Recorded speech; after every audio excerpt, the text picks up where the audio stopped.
My name is Lola Hughes. I'm 32 years old, a sergeant in the 82nd Airborne Division. I survived ambushes in the sandbox of the Middle East, dodged IEDs, and buried friends. But I never imagined the most dangerous enemy I would ever face was waiting for me right inside my father's living room.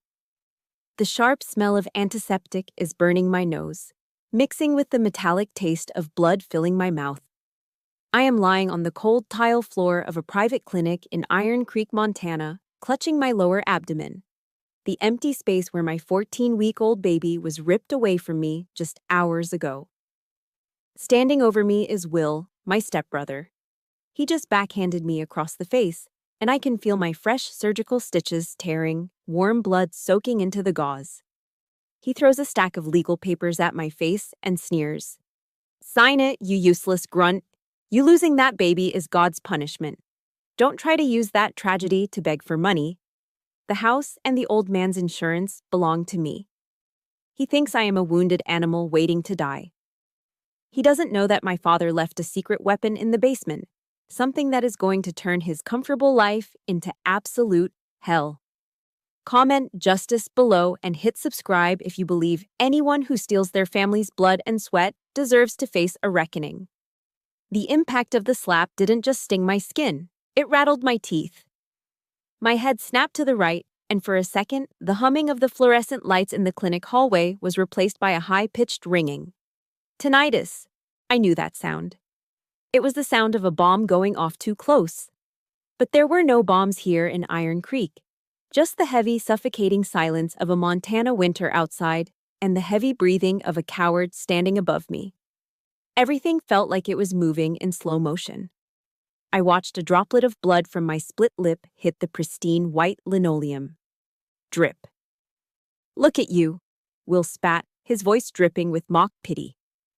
He adjusted the cuffs of his expensive suit jacket, a suit I knew he bought on credit. "You look pathetic, Lola. A real soldier? Please, you're just a broken thing. A barren, broken thing." I tried to push myself up, my palms sliding against the slick floor. My military training screamed at me to react. Target acquired. Threat level imminent. Neutralize. My muscles tensed, ready to spring, to drive my knee into his groin and put him on the floor where he belonged. But then, the pain hit. It wasn't a dull ache. It was a jagged, tearing fire in my lower belly. I gasped, the air leaving my lungs in a rush. My hand flew to my stomach instinctively. Just yesterday, there was a heartbeat there. A small, rhythmic thumping that gave me a reason to come home, a reason to leave the army, a reason to hope. Now there was only raw, inflamed tissue and a hollow emptiness that felt heavier than a rucksack full of gear. The surgical incision from the emergency procedure was fresh, and Will's violence had likely popped a stitch. I collapsed back onto my elbows, gritting my teeth so hard I thought they might crack. I refused to scream. I wouldn't give him that satisfaction. Will laughed. It was a dry, hollow sound. He kicked the papers he had thrown closer to my face. "Dad is dead because you weren't here, Lola. You were off playing G.I. Jane while his heart gave out. And now you come back, dragging your baggage, thinking you're going to get a piece of the pie?" He leaned down, his face inches from mine. I could smell the stale bourbon on his breath, masked by peppermint gum. "Sign the waiver. Renounce the inheritance. Mom and I deserve that insurance money. We took care of him. You? You're just a guest who overstayed her welcome." I need a doctor," I wheezed out. "You need a reality check," Will hissed. He straightened up, looming over me like a conqueror. "You're not a woman, Lola. You're barely even a man. You couldn't even keep a baby alive. How do you expect to keep a house?" Those words cut deeper than shrapnel. Barren. Failure. The accusations swirled in my head, mixing with the physical agony. A nurse finally ran around the corner, her eyes widening in horror. "Oh my God, Ms. Hughes!" She rushed to my side, dropping to her knees. She glared up at Will. "Sir, you need to leave immediately. I'm calling the sheriff." Will didn't even flinch. He just smirked, adjusting his tie. "Go ahead, sweetheart. Call Sheriff Miller. Tell him Will Henderson is here handling a domestic dispute. Ask him if he wants to arrest his golf partner." The nurse froze, her hand hovering over her phone. In a small town like Iron Creek, the law wasn't written in books. It was written in handshakes and favors at the local country club. Will knew he was untouchable. "I'm leaving," Will said, stepping over my legs as if I were a bag of trash. He paused at the door, not looking back. "If you come to the house, Lola, I'll have you arrested for trespassing. That's private property now. Veronica doesn't want to see your face." The heavy clinic door swung shut behind him, the latch clicking with a finality that echoed in my bones. "I'm so sorry, honey, I'm so sorry," the nurse whispered, her hands trembling as she checked my bandages. "The bleeding, it started again. Let me get the doctor." "No," I rasped. I grabbed her wrist, perhaps a little too tightly. My blue eyes, usually cold and disciplined, were burning. "Help me up." "You can't stand, you've lost blood." "Help me up." It was an order, not a request. The sergeant in me had taken the wheel because the grieving mother was too weak to drive. With her help, I dragged myself to the vertical. The room spun. Black spots danced in my vision. I stumbled toward the small sink and mirror in the corner of the examination room. I gripped the porcelain edges, my knuckles turning white. I looked at the reflection staring back at me. Short blonde hair, matted with sweat. Pale skin. A bruise already blooming violet across my cheekbone. A split lip. And eyes that looked like broken glass. I saw a woman who had lost her father. I saw a woman who had lost her child. I saw a victim. I reached for a paper towel and wiped the blood from my chin. I wiped away the victim. I remembered the words of General George S. Patton, a quote my father used to make me recite when I wanted to quit track and field in high school.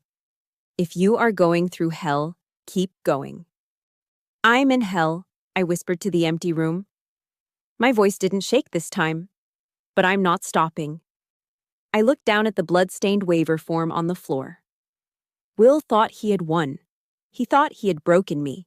He thought the battlefield was his because he struck the first blow while I was down. He forgot one thing. You don't ambush a paratrooper and expect them to stay down. You finish the job, or you prepare for war. "I'm coming for you, Will," I said, the words tasting like iron and ash. "And I'm taking everything." I turned to the nurse, who was watching me with a mix of fear and awe. "Where are my clothes?" I asked. "I'm checking out." "But you have nowhere to go," she stammered. "I'm going home," I said, buttoning my torn shirt over the bandages. "Even if I have to kick the door down." The war wasn't in the Middle East anymore. It was right here in Iron Creek, and I was just getting started. The windshield wipers of my father's old Ford F-150 slapped back and forth, fighting a losing battle against the Montana snow. It was coming down hard now, thick, wet flakes that stuck to everything they touched. My heater was blasting at full volume, but I couldn't stop shivering.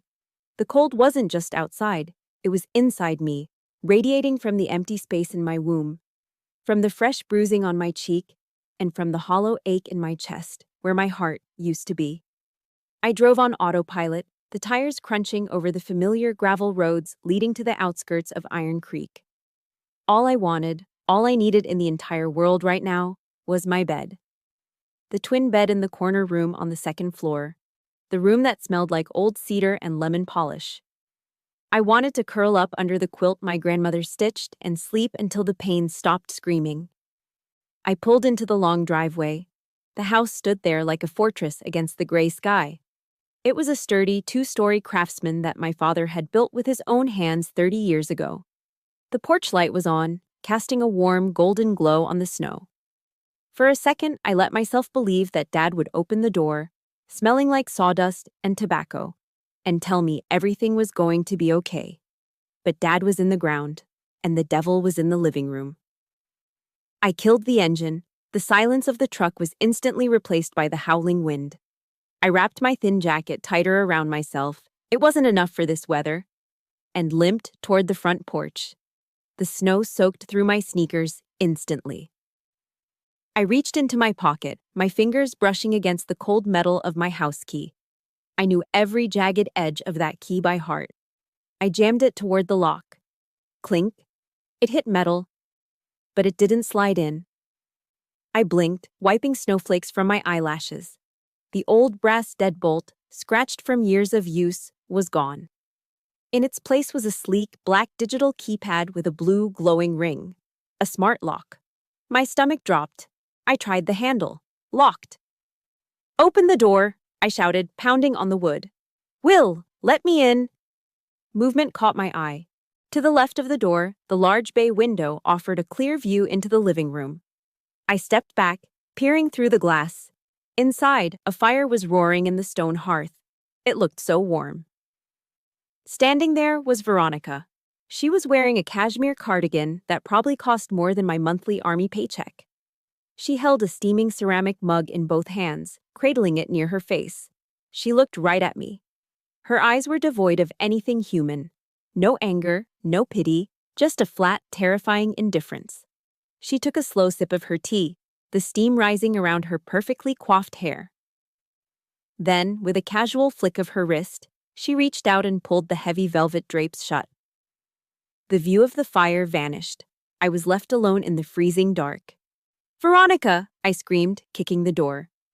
A sharp pain shot up my abdomen, reminding me of my surgery. I doubled over, gasping. That's when I saw it. To the right of the porch, down in the muddy slush of the side yard, was a pile. At first, I thought it was trash bags awaiting pickup, but then I saw a flash of midnight blue and gold. My breath hitched. I stumbled off the porch, my feet sliding in the mud. I fell to my knees, the ice water soaking instantly into my jeans, stinging my surgical wounds. It was my life. They had thrown my life onto the lawn. My high school yearbooks were swollen with water. My track and field trophies were broken. The little gold runners snapped off at the ankles. But that wasn't what made me choke on a sob. Lying half buried in the slush was my dress blues. The Army service uniform I'd worn when I received my commendations. The heavy wool jacket was soaked, heavy with mud. The gold stripe on the trousers, the stripe that signifies an officer or NCO, was stained brown. "No," I whispered, my hands shaking as I reached for it. "No, no, no." To a civilian, it's just clothes. To a soldier, that uniform is your soul. It's the sweat of basic training, the blood of deployment, the friends you buried while wearing it. To treat it like garbage, it was a desecration. I frantically tried to wipe the mud off the jacket, but I was just smearing it deeper into the fabric. My tears were hot on my freezing cheeks. Then I saw the wood splinters. My mother's jewelry box. The one thing I had left of her. It had been smashed open against a rock. The velvet lining was torn out. And there, scattered in the white snow like drops of frozen milk, were her pearls. The necklace she wore on her wedding day. The string had been cut. I started scrabbling in the snow, my fingers numb and red, trying to pick up the individual pearls. One here, one there. I was hyperventilating, the panic rising in my throat. Click. The sound of the front door opening made me freeze. I looked up from the mud. Will was standing on the porch. He was wearing loafers and holding a tumbler of amber liquid. He didn't step down onto the wet grass. He wouldn't ruin his shoes. "You're making a mess, Lola," he said, his voice bored. "You threw my mother's pearls in the snow," I said, my voice trembling with a rage so pure it felt like lava. "You threw my uniform in the mud." "I was cleaning out the junk," Will said. He whistled. "Duke, come here, boy." From behind him, a massive Doberman pinscher trotted out. Its ears were cropped, its muscles rippling under a sleek black coat. It growled low in its throat when it saw me, sensing the tension. "This is private property now," Will said, taking a sip of his bourbon. "The deed is in my name as the executor. You are trespassing." "This is my home." I stood up, clutching my muddy uniform to my chest. "Not anymore. You have 10 seconds to get off my land before I let Duke loose. And after that, I'm calling Sheriff Miller to report a vagrant harassing us." Will smiled. It was the smile of a man who held all the cards. "Get lost, G.I. Jane. Go find another war to lose." Duke barked, a sharp, aggressive sound that echoed off the trees. The dog lunged forward, straining against Will's grip on the collar. I looked at the house. I looked at the closed curtains where Veronica was drinking her tea. I looked at the pearls lost in the snow that I couldn't save. I had no weapon. I was bleeding. I was freezing. If I stayed, I would end up in a jail cell or a hospital bed, and they would win. I backed away. "You're going to pay for this, Will," I said, my voice remarkably steady. "Every pearl, every stain, you're going to pay." "Tick-tock, Lola," he sneered. I turned and limped back to my truck, my boots squelching in the mud. I threw the soiled uniform onto the passenger seat. It smelled like wet wool and dirt. As I climbed into the cab and slammed the door, I looked down at my hand. In my death grip, I was holding a single object I had managed to salvage from the mud. It wasn't a pearl.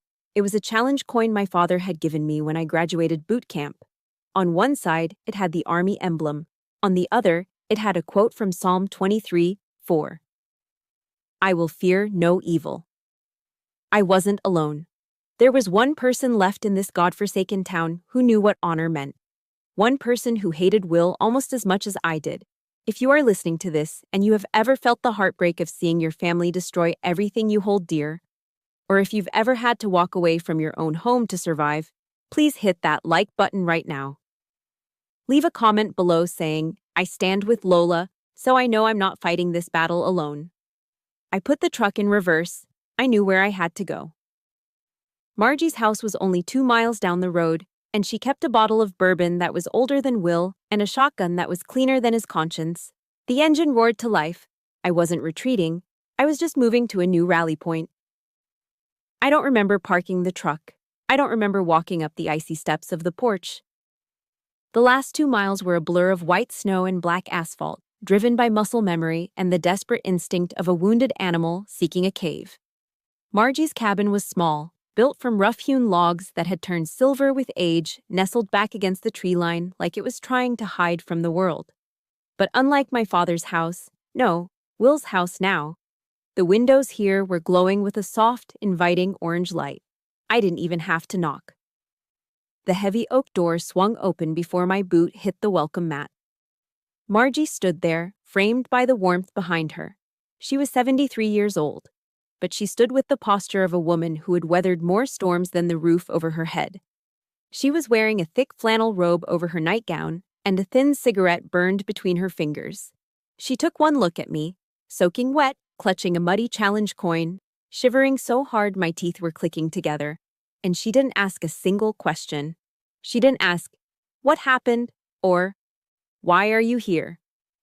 "Get in here, kiddo," she said, her voice raspy from years of tobacco and straight talk. She reached out, her grip surprisingly strong, and pulled me across the threshold. The heat hit me like a physical wall, but in a good way. It smelled like wood smoke, old paper, and vanilla. It smelled like safety. "Boots off," Margie commanded, shutting the door against the howling wind and locking the deadbolt with a solid thud. "Sit by the fire. Don't touch anything until you stop looking like a drowned rat." I collapsed into the worn leather armchair by the stone hearth. The fire was crackling, consuming a thick log of pine. I stared at the flames, my mind completely blank. The adrenaline that had fueled my confrontation with Will was fading, leaving behind a cold, aching void. Margie bustled around the small kitchen.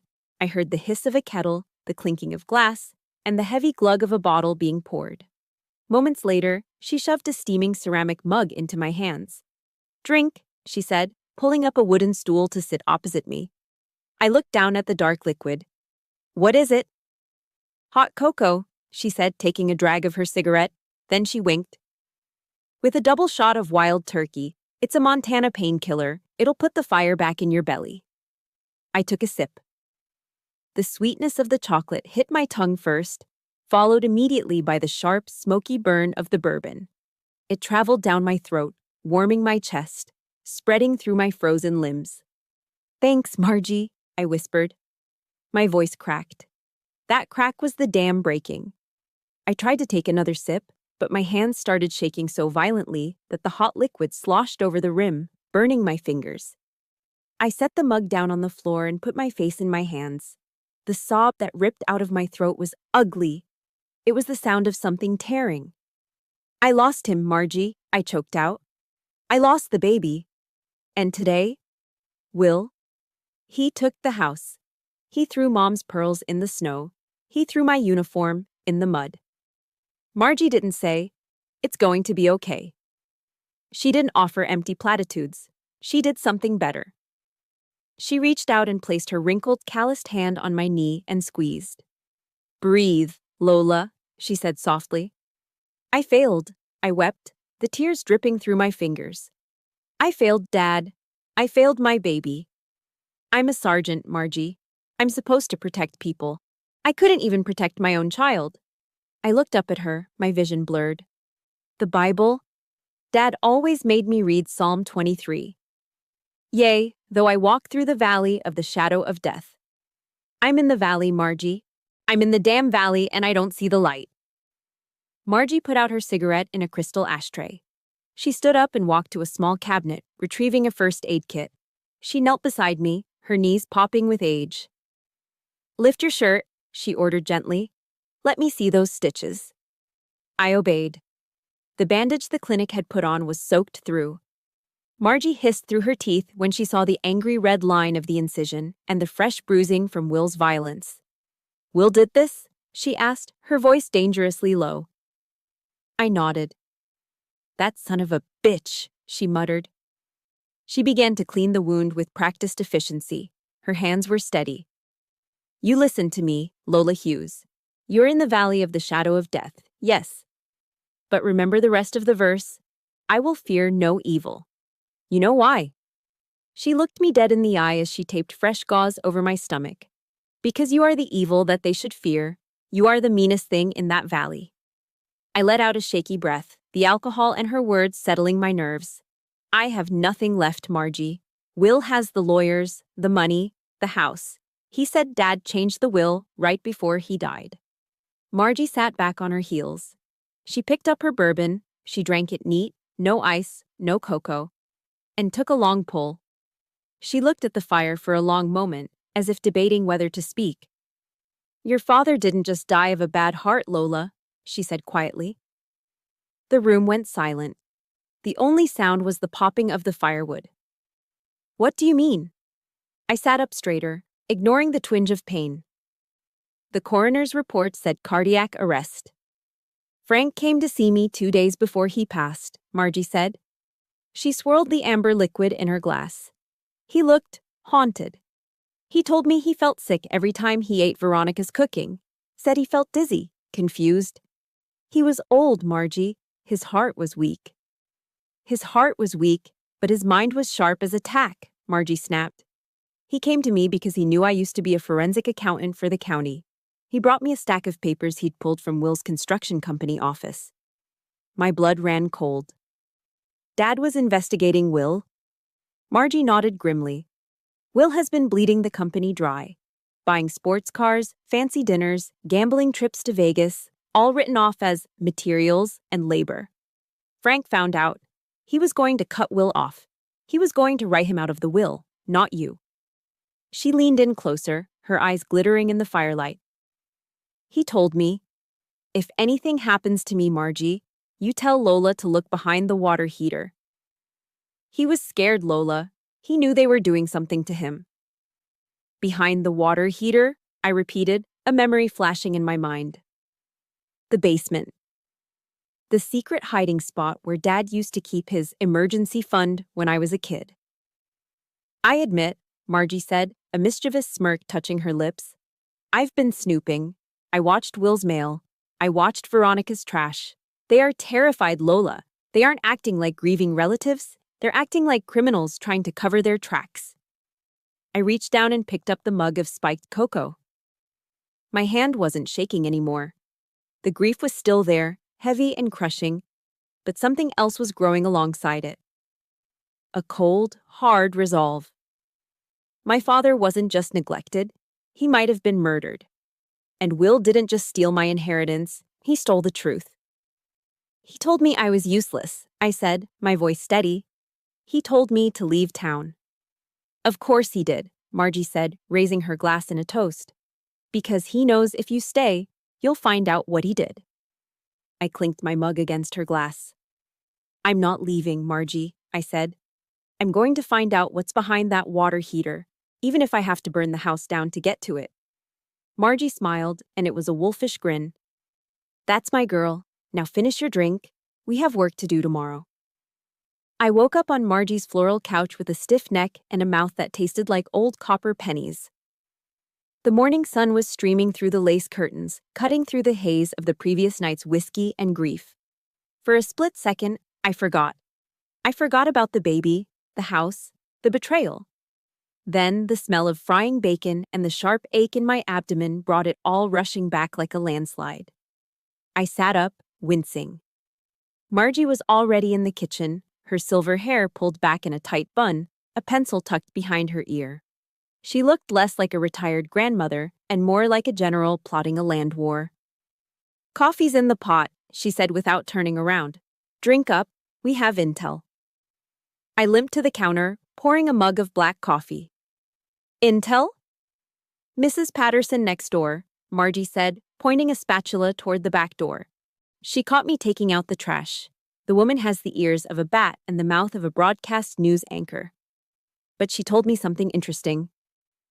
I walked out onto the back porch. The air was crisp, freezing the breath in my lungs. Mrs. Patterson was leaning over the chain-link fence, wrapped in a quilted down coat, clutching a thermos. "Morning, Lola," she called out, her voice dropping to a conspiratorial whisper. "I was just telling Margie how sorry I am about your father. Frank was a good man, a little paranoid toward the end, though." "Paranoid?" I asked, stepping closer to the fence. The soldier in me woke up. "Paranoia is just a heightened state of awareness." "Oh, yes," Mrs. Patterson nodded vigorously.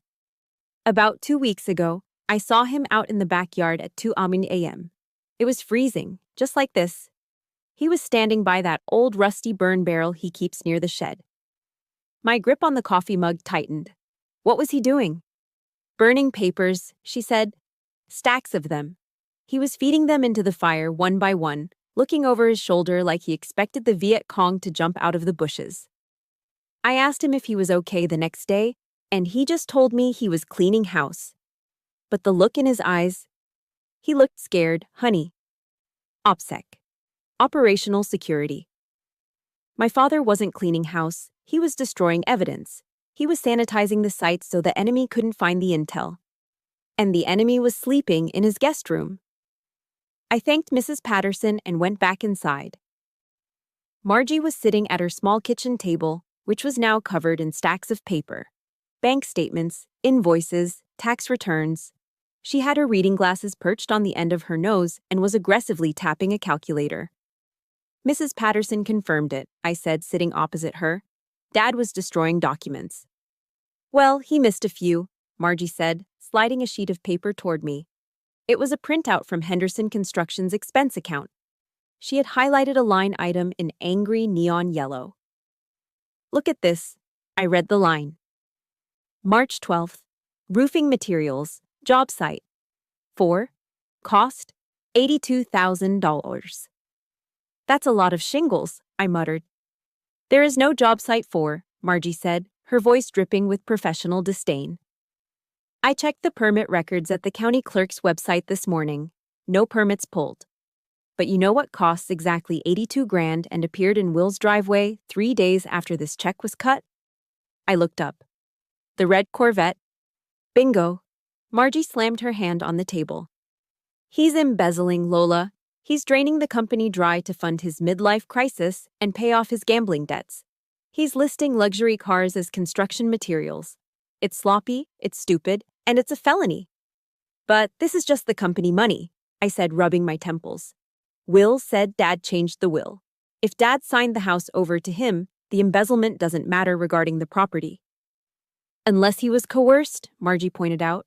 "Or unless your father found out and was gathering proof to send his own son to prison." I stared at the papers. My father was a man of honor. He wouldn't let Will steal from the company he built. He would have stopped it, unless he was stopped first. Suddenly, a memory flashed in my mind. It was the phone call I received from the hospital nurse the night Dad died. She said he was delirious, muttering nonsense. Will had laughed about it later, saying the old man had lost his marbles.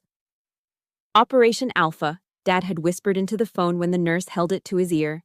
His voice was weak, raspy. Lola.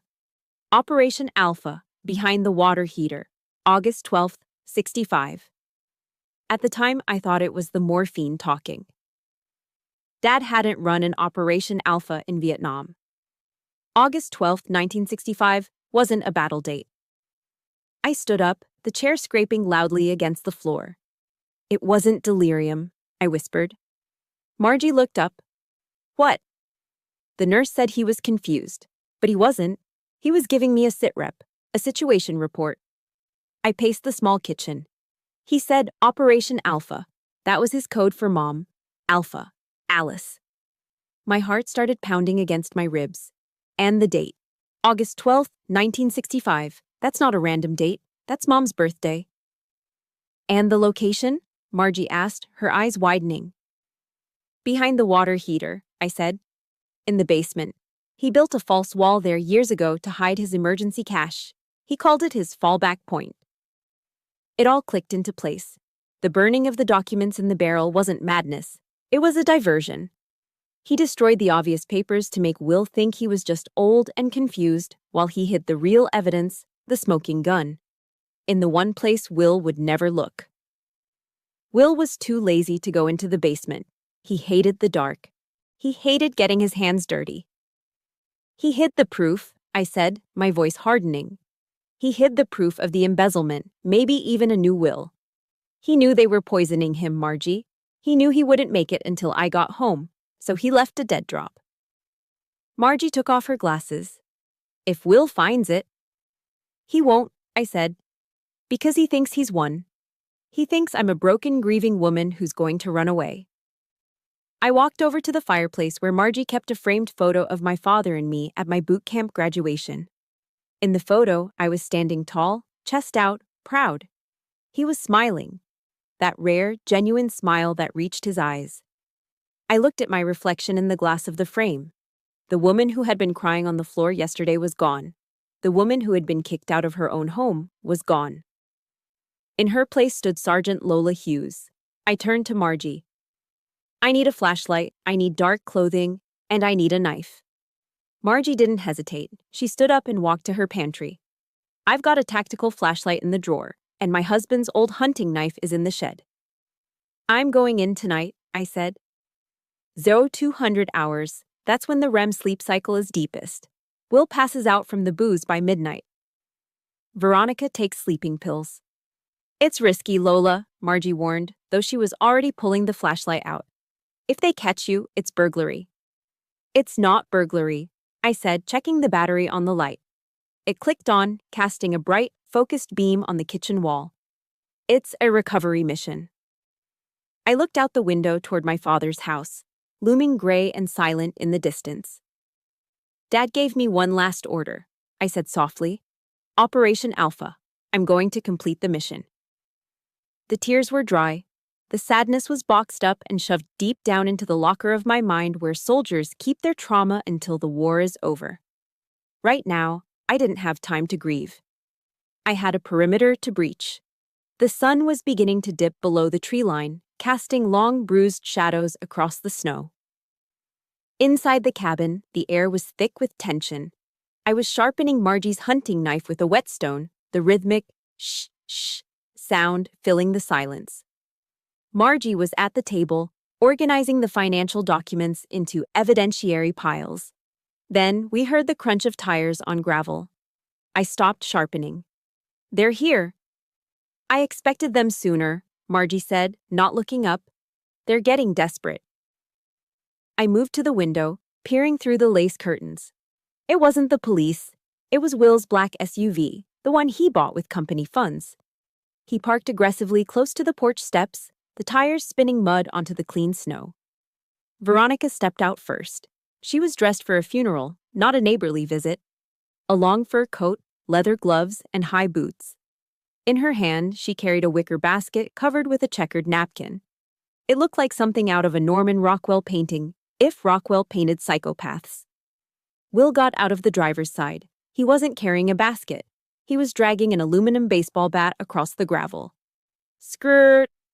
Skirt! Stay here, Margie ordered, standing up. Negative, I said, sliding the knife into my belt at the small of my back. I've got your 6. We opened the front door just as they reached the steps. The cold air rushed in, biting at my face. Good evening, neighbors, Veronica chirped. Her voice was sugary sweet, the kind of tone you use when talking to a slow child or a dog you're about to put down.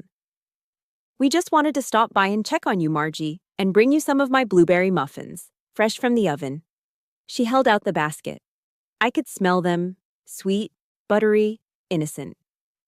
I don't eat carbs, Veronica, Margie said, leaning against the doorframe, her arms crossed. And I certainly don't eat anything prepared in a kitchen where poison is a spice. Veronica's smile faltered for a fraction of a second, then returned, tighter than before. Oh, Margie, you always did have such a colorful imagination. That's probably why poor Frank liked you. Birds of a feather. Will stepped up beside her. He tapped the head of the bat against the wooden railing of the porch. Tink, tink, tink. The sound was deliberate, menacing. Cut the crap, Mom, Will said. He looked at me, his eyes bloodshot and glassy. He was drunk again, or high, maybe both. We know you're helping her, old woman. We know she's staying here. It's a free country, William, Margie said. Last I checked, I can have whoever I want in my house. Not if they're trespassing on my patience, Will snarled. He swung the bat suddenly, smashing it into a terracotta pot filled with winter geraniums sitting on the railing. Crash! Shards of clay exploded outward. Dirt and frozen roots scattered across the porch floor. I flinched, my hand twitching toward my back, but Margie held up a hand to stop me. Will pointed the bat at Margie's chest. This is a warning. You're a lonely old woman living in a wooden box in the middle of nowhere.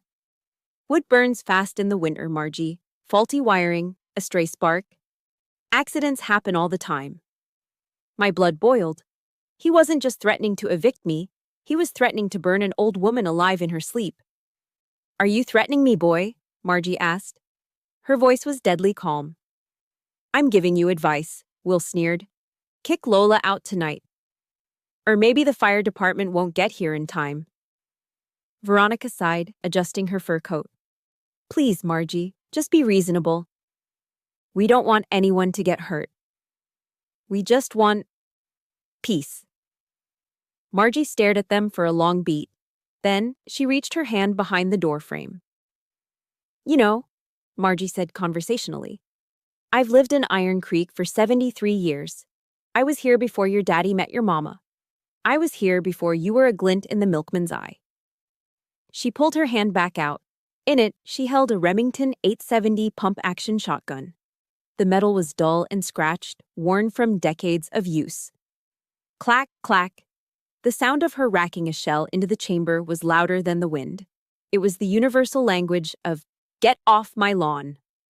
Will jumped back, nearly tripping over his own feet. The bat hung loosely in his hand now. Veronica let out a small shriek, clutching her pearls. Jesus, you crazy hag, Will shouted. This is Montana, son, Margie said, lifting the barrel just enough to aim at Will's kneecaps. We have the castle doctrine here. You came onto my property, destroyed my property, and threatened my life. I am well within my rights to blow your legs off and let the coyotes finish the job. Her finger rested on the trigger. Her hand wasn't shaking. You have 5 seconds to get that ugly car off my driveway, Margie said. 1. Let's go, Will, Veronica hissed, grabbing his arm. Her face had lost all its color. The mask of the grieving widow had slipped, revealing the terrified coward underneath. You're going to regret this, Will yelled, backing away toward the car. I'll sue you. I'll own this shack. 2. Margie counted. They scrambled into the SUV. Will slammed the door so hard the vehicle rocked. He threw it into reverse, tires spitting gravel as they peeled out of the driveway. We watched until the taillights disappeared around the bend. Only then did Margie lower the gun. She let out a long breath, and for the first time, I saw her shoulders slump. She leaned the shotgun against the wall and rubbed her face. Are you okay? I asked, stepping closer. I hate that boy, she muttered. And I really liked that flower pot. She turned and walked back into the kitchen, heading straight for the cabinet where she kept her secret files. Come here, Lola. There's something you need to see. Something I found right before they pulled up. I followed her. She opened a manila folder labeled Veronica Henderson. Background check. I ran a trace on her maiden name, Margie said, spreading 3 death certificates on the table. Or should I say, her maiden names. I looked at the documents. 2010. Phoenix, Arizona. Deceased, Robert Miller. Cause of death, cardiac arrest. Spouse, Veronica Miller. 2014, Dallas, Texas. Deceased, James Stone. Cause of death, myocardial infarction. Spouse, Veronica Stone. 2018, Iron Creek, Montana. Deceased, Frank Hughes. Cause of death, heart failure. Spouse, Veronica Hughes. I felt the bile rise in my throat. It wasn't a coincidence. It was a business model. She's a black widow, I whispered. She marries older, wealthy men with no close family nearby. She waits 3 years, just long enough to be in the will. And then their hearts just stop, Margie finished. Digoxin. It's a heart medication. In small doses, it helps. In high doses or built up over time, it mimics a heart attack perfectly, especially if the victim already has a history of heart issues. I slammed my fist onto the table. She murdered him, and Will knows. Will is the accomplice, Margie said. He gets the company, she gets the insurance. They split the pot. I looked at the window. The darkness outside was total now. Somewhere out there, in my father's house, those 2 monsters were probably pouring a drink, celebrating their intimidation tactic. They thought they had scared us into submission. They thought the old lady and the broken soldier would pack up and leave. They were wrong. They threatened to burn us out, I said, my voice cold. That means they are scared. They know there is evidence left behind, and they are terrified we will find it. I looked at the clock on the wall. It was 8 p.m. I'm not waiting for them to light a match, I said. I'm going in tonight. If there is proof behind that water heater, I am getting it. And then I am going to put Veronica in a cage where she can never hurt another old man again. Margie nodded. She reached into the drawer and pulled out the tactical flashlight. She handed it to me like she was handing a sword to a knight. Happy hunting, Sergeant. 0200 hours, the witching hour. The world outside was a canvas of monochromatic gray and white. The snow was falling heavier now, thick wet clusters that acted like a natural sound dampener. It was the perfect weather for an infiltration. Nature was providing me with cover. I crouched in the shadows of the rhododendron bushes lining the back of the house. My breath plumed in small white clouds that I quickly dispersed with a wave of my gloved hand. I was dressed in black thermal layers, a black beanie pulled low over my ears. I didn't look like a grieving sister anymore. I looked like what I was trained to be, a ghost. My target was the window well on the east side of the foundation. It was a corrugated metal semicircle, half filled with dead leaves and snow, guarding a small rectangular window that looked into the unfinished part of the basement. I slid into the well. The metal groaned softly, a sound that seemed deafening in the silence. I froze, waiting. Nothing. Just the wind howling through the eaves. I pulled Margie's hunting knife from my belt. I knew this window better than I knew the back of my hand. When I was 16, this was my escape route to sneak out to bonfires at the quarry. The latch had been broken since 1998. Dad knew, but he never fixed it. He just greased it so it wouldn't squeak. I slid the knife blade between the sash and the frame. With a gentle twist, the latch popped. Now came the hard part. I had to lift the window and slide my body through a space barely 18 inches wide. Under normal circumstances, this would be a simple tactical maneuver. But tonight, my body was a wreck. I pushed the window up. It slid smoothly. I garnered my strength and hoisted my upper body onto the sill. As soon as my abdominal muscles engaged, white-hot lightning exploded in my gut. I bit down on my tongue so hard I tasted copper. The stitches. It felt like someone was taking a seam ripper to my skin. Tears involuntarily sprang to my eyes, blurring my vision. Pain is just information, I told myself, repeating the drill sergeant's mantra. It tells you you're still alive. I dragged my legs through, inch by inch, suppressing the urge to vomit from the agony. I tumbled onto the concrete floor of the basement, landing in a crouch. I stayed there for a full minute, breathing through my nose, waiting for the fire in my belly to subside to a dull roar. Then, the smell hit me. It wasn't the smell of a damp basement. It was the smell of sawdust, motor oil, and old spice. It was the smell of my father. This was his sanctuary, his workshop. To my left, in the gloom, I could make out the silhouette of his workbench, his tools hanging on the pegboard in perfect order. A wave of grief washed over me, so potent it nearly knocked me off my balance. I wanted to turn on the light and see his handwriting on the project notes one last time. Focus, Hughes. Mission first. I clicked on the tactical flashlight, keeping my hand over the lens to filter the beam into a dull red glow. I moved toward the utility corner. The furnace was humming softly, a rhythmic metallic heartbeat. Next to it stood the massive water heater. Behind the water heater, I whispered. I squeezed into the narrow gap between the tank and the wall. It was tight, dusty, and festooned with cobwebs. I ran my gloved fingers along the drywall. It looked solid. But Dad was a master carpenter. I tapped the wall. Thud. Thud. I moved my hand 6 inches to the right. Hollow clunk, there it was. I used the tip of the knife to pry at the seam. A square section of the drywall, perfectly cut and concealed with joint compound tape that hadn't been painted over, popped loose. I pulled the panel away. Nestled in the stud bay, bolted to the foundation, was a small gun vault safe. I didn't need a key. It had a digital keypad. August 12, 1965.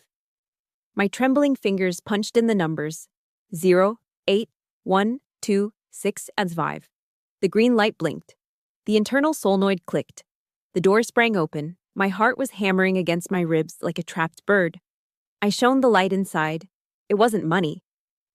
There were 3 items. First, a small digital voice recorder. Second, a leather-bound field notebook. Third, an amber prescription bottle with the label scraped off.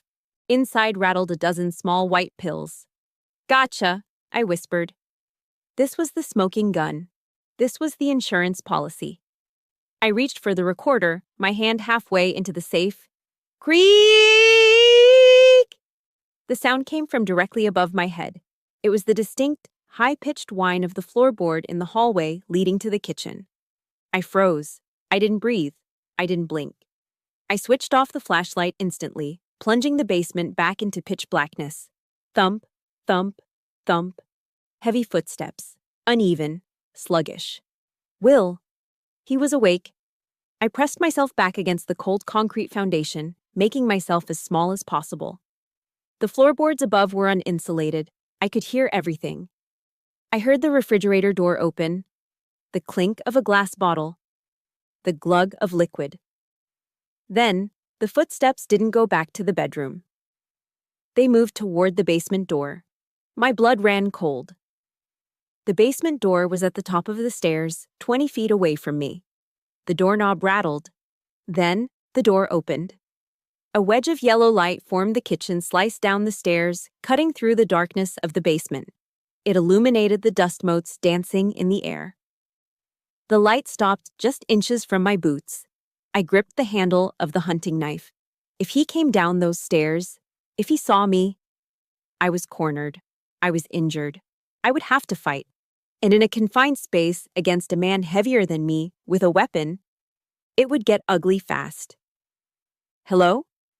Will's voice drifted down. It sounded thick, slurred. Who's down there? He must have heard the safe click. Or maybe he just sensed something. The paranoia of a guilty man. I held my breath until my lungs burned. I became a statue. Will stood at the top of the stairs for what felt like an eternity. I could hear his heavy breathing. I could smell the faint waft of stale alcohol drifting down. He took one step onto the first stair. The wood groaned under his weight. My muscles coiled. I prepared to launch myself. Then, he stopped. Damn rats, he muttered. He stepped back. He slammed the door shut. The lock clicked. The darkness returned, absolute and suffocating. I let out a breath that was more of a shudder. He didn't come down. Of course he didn't. Will Henderson was a coward. He was afraid of the dark. He was afraid of the basement where his dead stepfather's tools still hung on the wall like accusations. He was afraid of ghosts. And tonight, he was right to be. I quickly shoved the recorder, the notebook, and the pill bottle into the deep cargo pockets of my pants.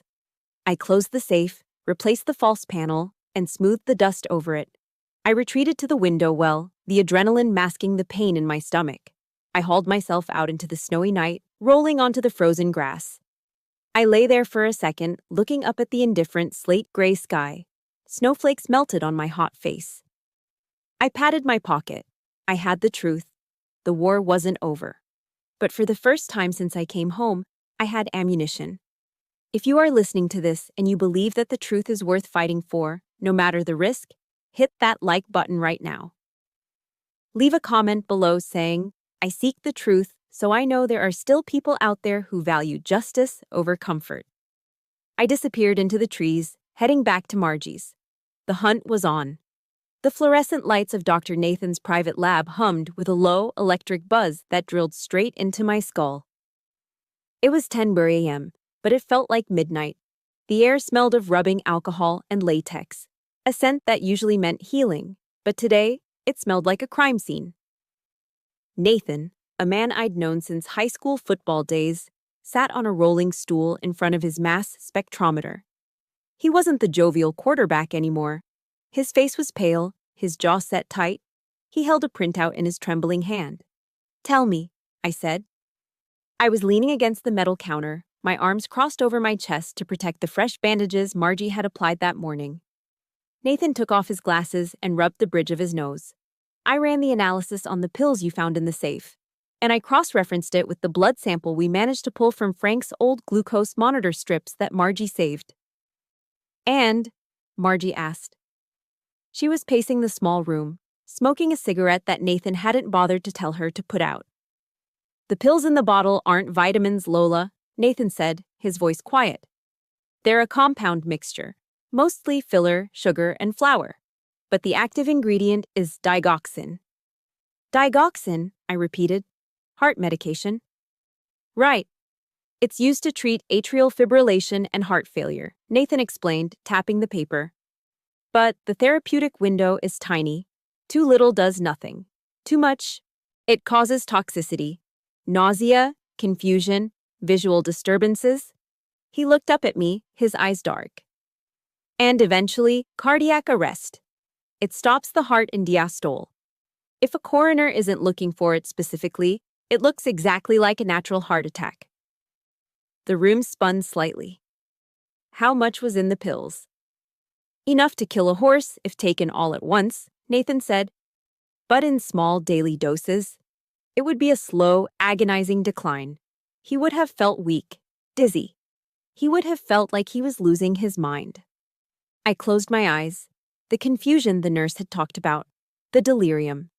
It wasn't dementia. He was being poisoned. "It gets worse," Nathan said. I checked the prescription database. Veronica doesn't have a prescription for digoxin, but her mother in Arizona does. "She was smuggling it in," Margie growled. "That witch." I reached into my pocket and pulled out the leather-bound notebook I had retrieved from the safe. My hands were shaking, not from fear, but from a rage so cold it felt like ice in my veins. "He knew," I whispered. I opened the book to the last entry, dated 2 days before he died.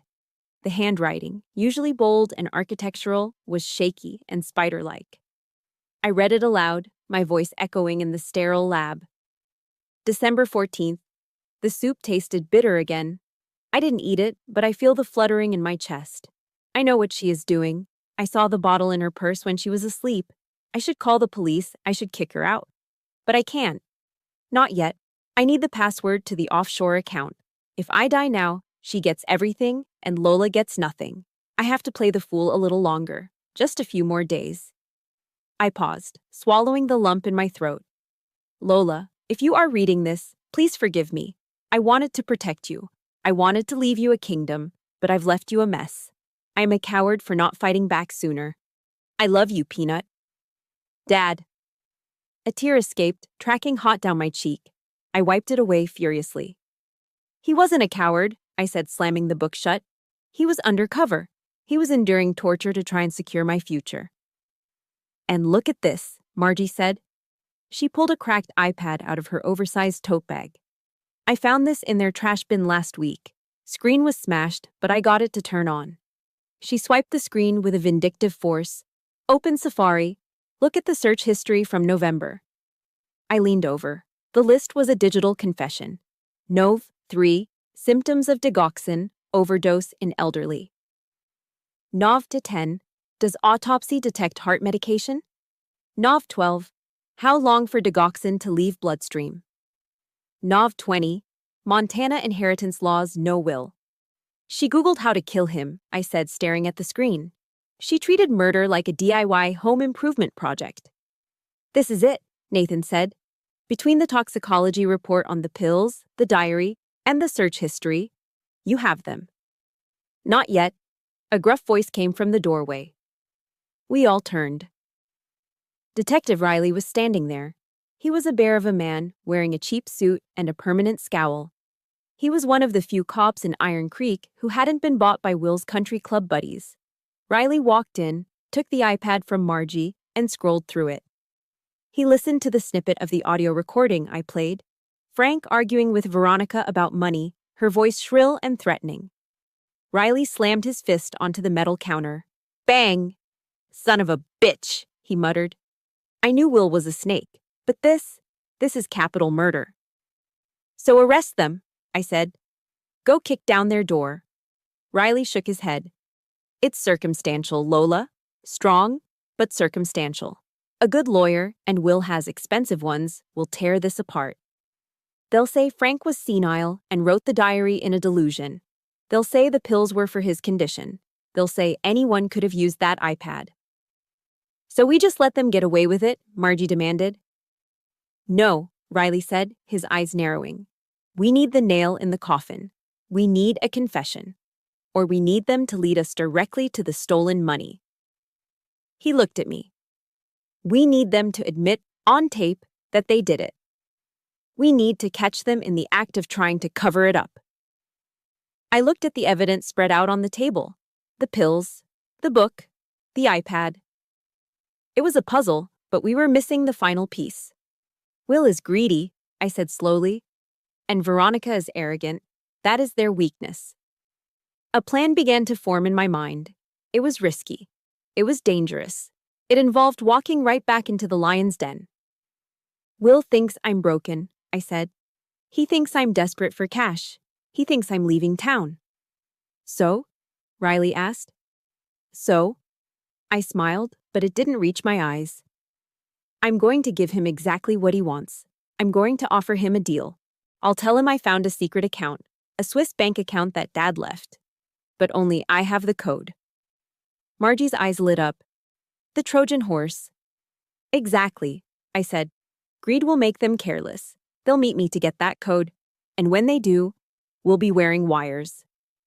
Riley nodded slowly, a grim smile forming on his face. Entrapment is tricky, but if you initiate the meeting for a settlement and they start bragging, that's admissible. I'm ready, I said. I'm going to call Will. I'm going to play the defeated sister, and I'm going to lead them right into the slaughterhouse. I looked at the jar of pills one last time. Veronica had used poison to stop my father's heart. I was going to use the truth to stop hers. Let's set the trap, I said. Operation Alpha is a go. The kitchen table at Margie's cabin had been transformed into a field command post. Detective Riley sat with headphones around his neck, adjusting the levels on a digital recording device. Margie was nervously polishing her glasses. I stood by the sink, holding a half-empty bottle of cheap bourbon.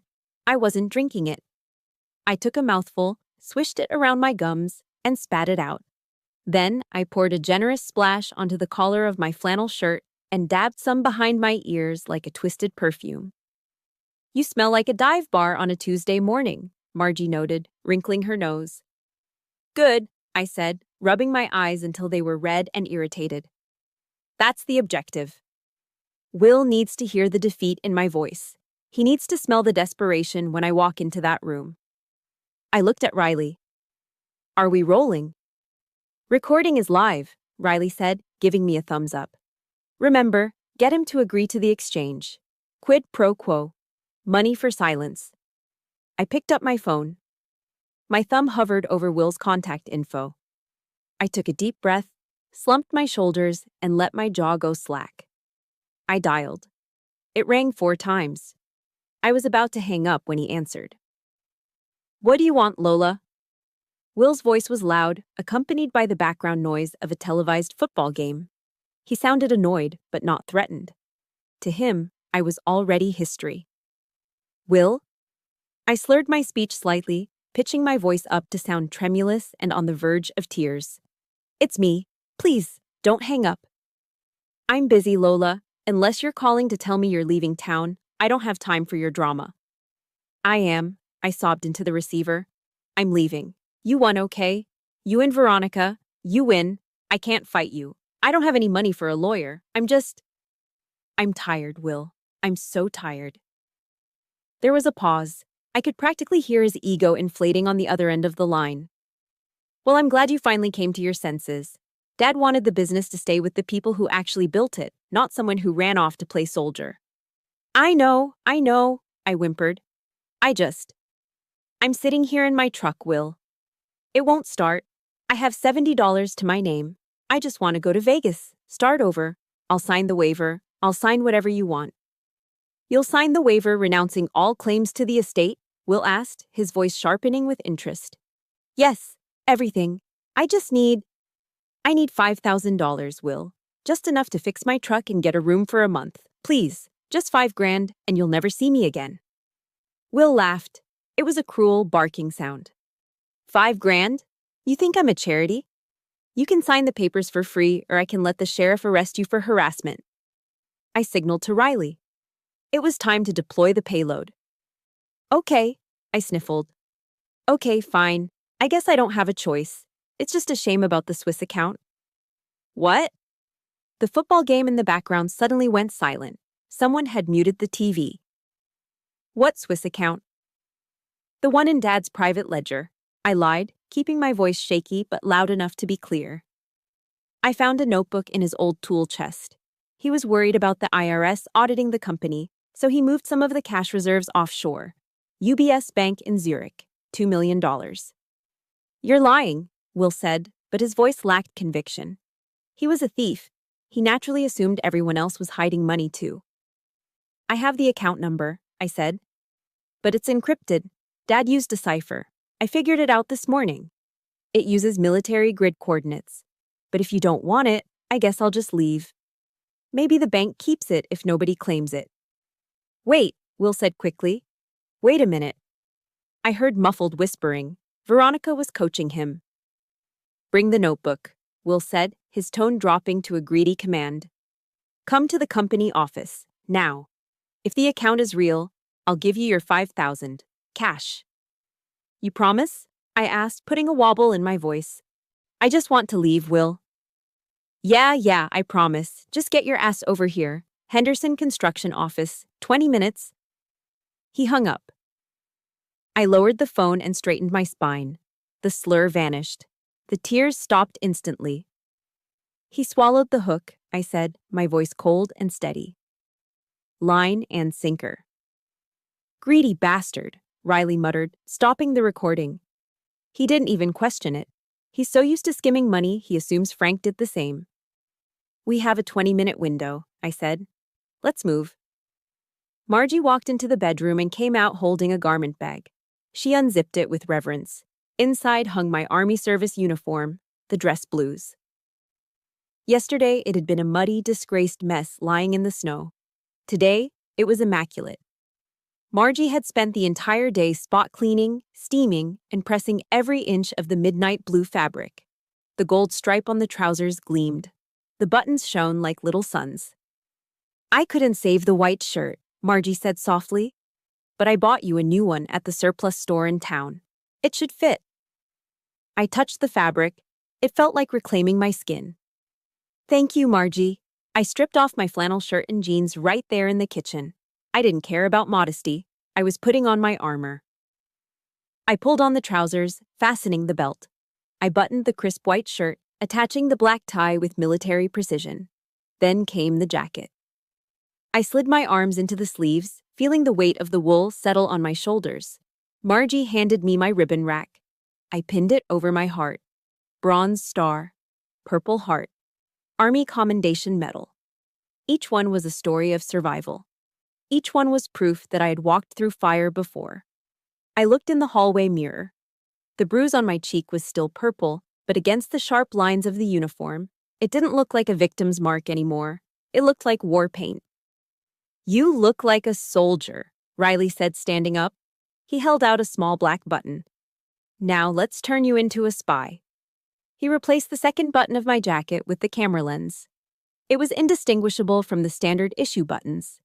He taped the small battery pack and transmitter to the inside of the jacket, running the wire down my side. "Audio and video are synced to the van outside," Riley said. "I'll be listening. The second, and I mean the second, they admit to the poisoning or the fraud, I'm kicking the door in." "Copy that," I said. I looked down at myself. I looked powerful. Too powerful. Will needed to see a broken woman, not a sergeant. I reached for my old, stained, oversized parka, the one I had been wearing when I arrived. I put it on over the uniform, zipping it up to my chin. The baggy coat completely swallowed the dress blues. To the outside world, I was just a homeless, disheveled girl in dirty clothes. "The Trojan horse," Margie whispered, adjusting the collar of the dirty coat to hide the white shirt underneath. "He thinks he's meeting a beggar," I said, checking the hidden knife in my boot one last time. "He has no idea he's inviting a firing squad into his office."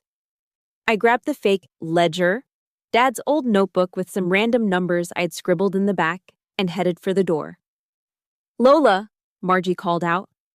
I turned back. She was holding her rosary beads tight in her hand. "Give 'em hell, kid," I smiled. "That's the mission parameter." I walked out into the night. The snow had stopped, but the wind was cutting. I climbed into my truck and started the engine. The drive to the office was short. I drove slowly, letting the anger build, compressing it into a tight, dense core of energy. Will and Veronica were waiting for their payday. They were waiting to dance on my father's grave one last time. I shifted the truck into drive. H hour has arrived. The executive conference room of Henderson Construction smelled of stale cigar smoke, expensive leather, and arrogance. It was a corner office with floor-to-ceiling windows overlooking the snow-covered lumber yard, a kingdom my father had built from scratch, now occupied by usurpers. Will sat at the head of the massive mahogany table, looking like a king on a throne. He was swirling a glass of amber scotch, his feet propped up on the polished wood. Veronica sat to his right, filing her nails, looking bored. I shuffled into the room, keeping my head down, letting the oversized, dirty parka swallow my frame. I clutched the fake notebook to my chest, like a lifeline. "You're late," Will said, not bothering to look at his watch. He gestured to the empty chair at the far end of the table. "Sit." I didn't sit. I stayed standing, projecting the image of a nervous animal ready to bolt. "Did you bring the money?" I asked, my voice trembling just enough to sell the performance. Will smirked. He reached under the table and tossed a thick envelope onto the mahogany surface. It slid across the wood and stopped in front of me. $5,000. Small bills. Just like you asked, Will said. "Now, give me the notebook with the account codes, and sign the waiver." He slid a single sheet of paper toward me. Voluntary relinquishment of estate rights. I reached out a shaking hand and picked up the pen. "Is the money real?" I asked. "It's real," Veronica snapped, blowing on her nails. "Just sign the damn paper, Lola, and get out of our lives. You smell like a wet dog." I opened the notebook and placed it on the table. "The code is on the last page," I lied. Will's eyes lit up with greed. He leaned forward, his hand twitching toward the book. I looked at the waiver. I looked at Will. Then, I looked directly into the hidden camera lens disguised as a button on my chest. Showtime. I pressed the pen to the paper, but I didn't sign my name.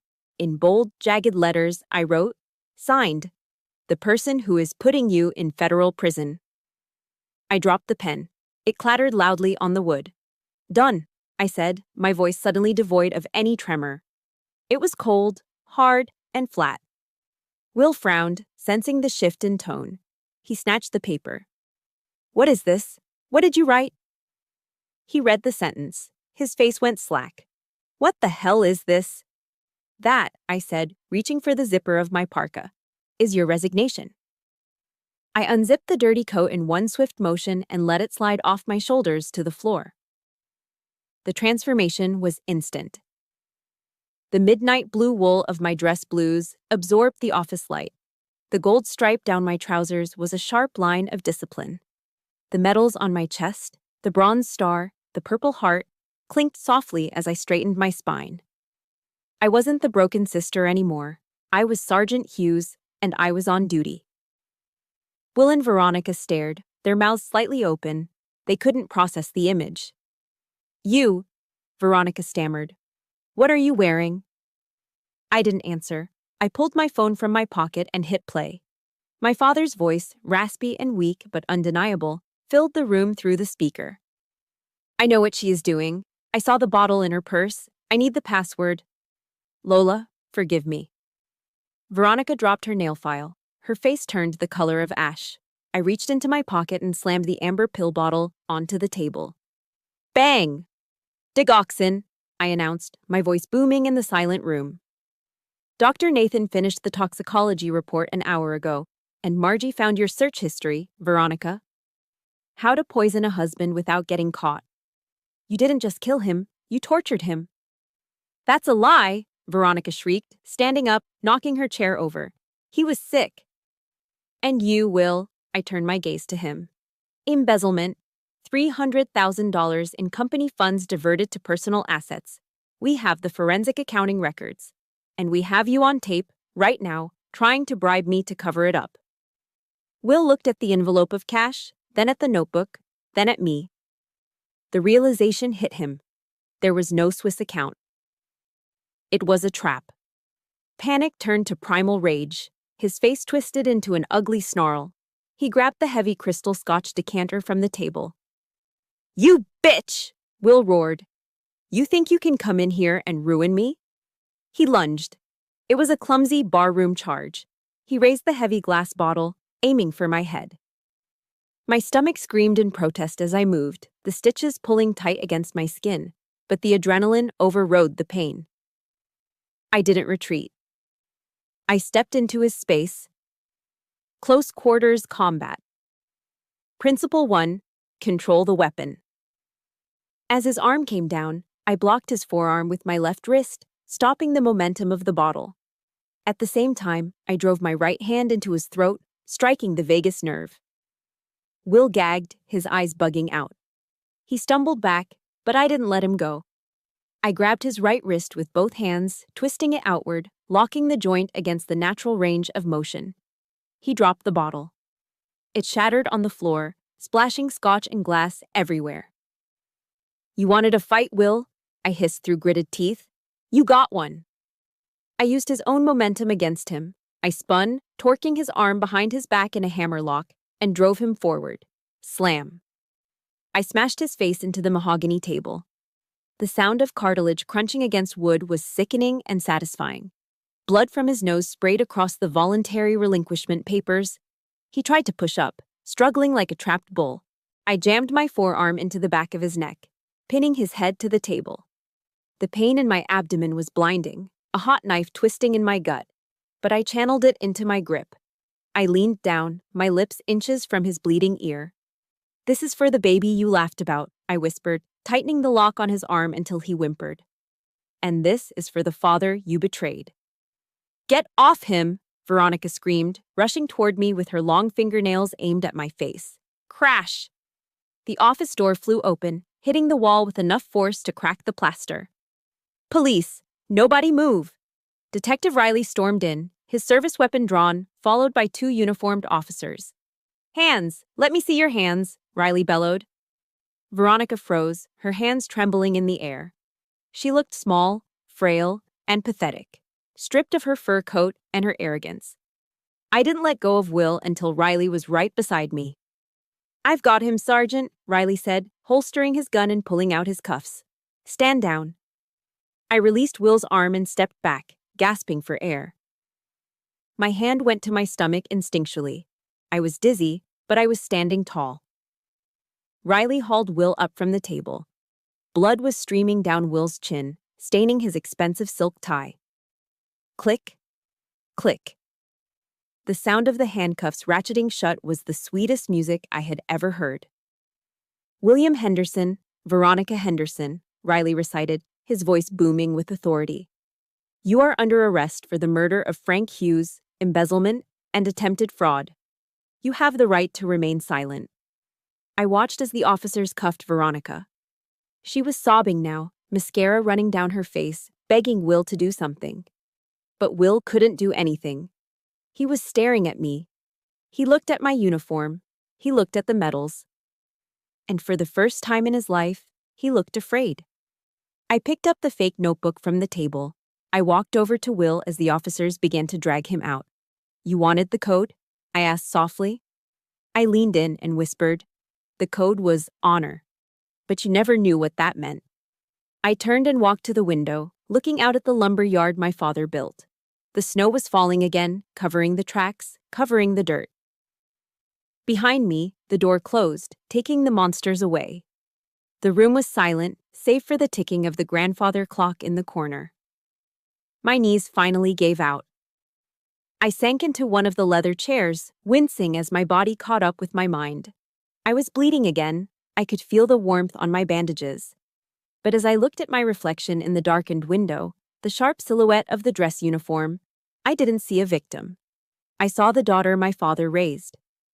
"Mission accomplished, Dad," I whispered to the empty room. "Target neutralized." The sound of the judge's gavel hitting the mahogany block was louder than any gunshot I had heard in combat. It was a sharp, final crack that split the air in the crowded county courtroom, severing the past from the future. Crack. In the matter of the People versus Veronica Henderson, Judge Miller's voice boomed, echoing off the high ceilings. "On the charge of murder in the first degree, this court finds you guilty. You are sentenced to life in prison without the possibility of parole." Veronica didn't scream. She didn't cry. She just slumped in her chair, the orange jumpsuit washing out her pale complexion. The Black Widow had finally been caught in her own web. "And in the matter of William Henderson," the judge continued, shifting his gaze to my stepbrother. Will looked smaller than I had ever seen him. His expensive suits were gone, replaced by county-issue drab. He was shaking. "On the charges of embezzlement, fraud, and accessory to murder, you are sentenced to 25 years in a federal penitentiary." A collective breath seemed to leave the room. I sat in the front row, my hands clasped tightly in my lap. Margie sat on my left, dabbing her eyes with a handkerchief. Detective Riley sat on my right, a grim, satisfied smile on his face. As the bailiffs hauled them away, Will looked back one last time. Our eyes met. He didn't see the broken sister he had tried to bully. He saw the soldier who had outmaneuvered him. I didn't smile. I didn't gloat. I just nodded, once. Dismissed. Outside on the courthouse steps, the media was waiting. But this time, I wasn't hiding. Sheriff Riley stepped up to the microphones. "For months, rumors have circulated about the death of Frank Hughes. Today, the truth is out. Frank Hughes was a good man who was betrayed by those closest to him, and his daughter, Sergeant Lola Hughes, is the reason justice was served today. She is a hero, both abroad and at home." The cameras flashed, but the light didn't blind me anymore. It felt like the sun coming out after a long, dark winter. 3 months later, the sign above the lumber yard changed. The gaudy gold lettering of Henderson Construction was taken down. In its place, we hung a simple, sturdy sign carved from local timber, Hughes and Partners. I stood in the parking lot wearing work boots and a hard hat, watching the crew secure the sign. "It looks good, boss," a voice rasped beside me. I turned to see Margie. She wasn't wearing her bathrobe or holding a shotgun. She was wearing a sharp navy blazer and holding a clipboard. I had appointed her chief financial officer the day after the trial. "It looks right," I corrected her. And stop calling me boss. You sign the checks, you're the boss, Margie argued, checking her spreadsheet.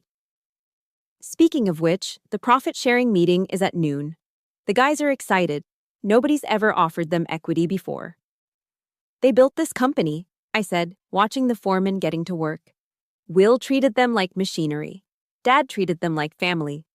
We're going back to Dad's way. We walked into the office. I had gutted Will's pretentious executive suite. The humidors were gone. The liquor cabinet was gone. Now it was an open workspace covered in blueprints and permit applications. We were winning bids again, honest bids. The town of Iron Creek was healing, and so was the company that built it. But the biggest renovation was happening at home. That evening, I stood in the living room of my father's house. The furniture was covered in drop cloths. The heavy, suffocating velvet curtains Veronica loved were in a dumpster somewhere. Ready for the second coat? I turned to see Nathan walking in from the kitchen, holding 2 paint rollers. He had paint smudged on his nose and a pizza box tucked under his arm. Sage green, I said, looking at the test patch on the wall. It breathes. It feels alive. It's a lot better than depression gray, Nathan joked, handing me a slice of pepperoni. We sat on the floor, eating dinner surrounded by cans of paint. Nathan had been my rock through the trial. He had testified about the toxicology report, he had held my hand when the stress became too much, and he had made me laugh when I thought I'd forgotten how. You know, Nathan said, wiping his hands on a rag. The town is talking. Let them talk, I said. What are they saying now? They're saying that Sergeant Hughes and Dr. Nathan make a pretty good team. He looked at me, his eyes warm and serious. They're saying maybe the sergeant is finally home for good. I looked at this man, kind, steady, and patient. He wasn't a mission to be completed. He was a future to be built. I leaned in and kissed him. It tasted like pizza and promise. The sergeant is definitely home, I whispered. 1 year later. The Montana winter had finally broken. The snow on the peaks was melting, feeding the rivers that rushed through the valley. The meadows were exploding with wildflowers, Indian paintbrush and lupine painting the hills in reds and purples. I parked the truck at the iron gates of the cemetery. The air was crisp, but it carried the scent of wet earth and growing things. It was a Chinook wind, a warm wind that signaled the end of the freeze. I walked up the path, the gravel crunching softly under my boots. But this time, I wasn't walking alone, and I wasn't walking with the weight of the world on my shoulders. I was carrying a bundle wrapped in a soft blue blanket against my chest. I stopped in front of the granite headstone. It was clean and polished. Frank Hughes, beloved father. Honest builder. 1952, 2018. I knelt down in the grass, shifting the bundle in my arms. Hey, Dad, I said softly. I brought someone to meet you. I pulled back the edge of the blanket. A pair of bright blue eyes blinked up at the sunlight, and a small chubby hand reached out to grab my finger. This is Frank, I said, my voice catching in my throat. Frankie. He's got your chin. And definitely your stubbornness. Little Frank cooed, kicking his legs. He was 6 months old, healthy and safe. He would never know the fear I felt in that clinic. He would never know the coldness of being turned away from his own door. He would grow up in a house filled with light, running through a lumber yard built on honor. I traced the letters of my father's name on the stone. We did it, Dad, I told him.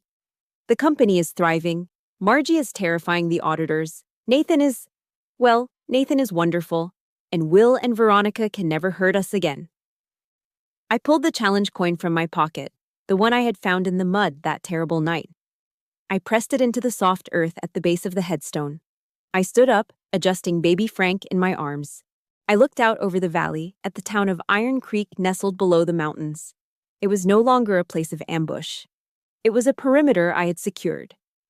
I snapped a sharp salute to the grave.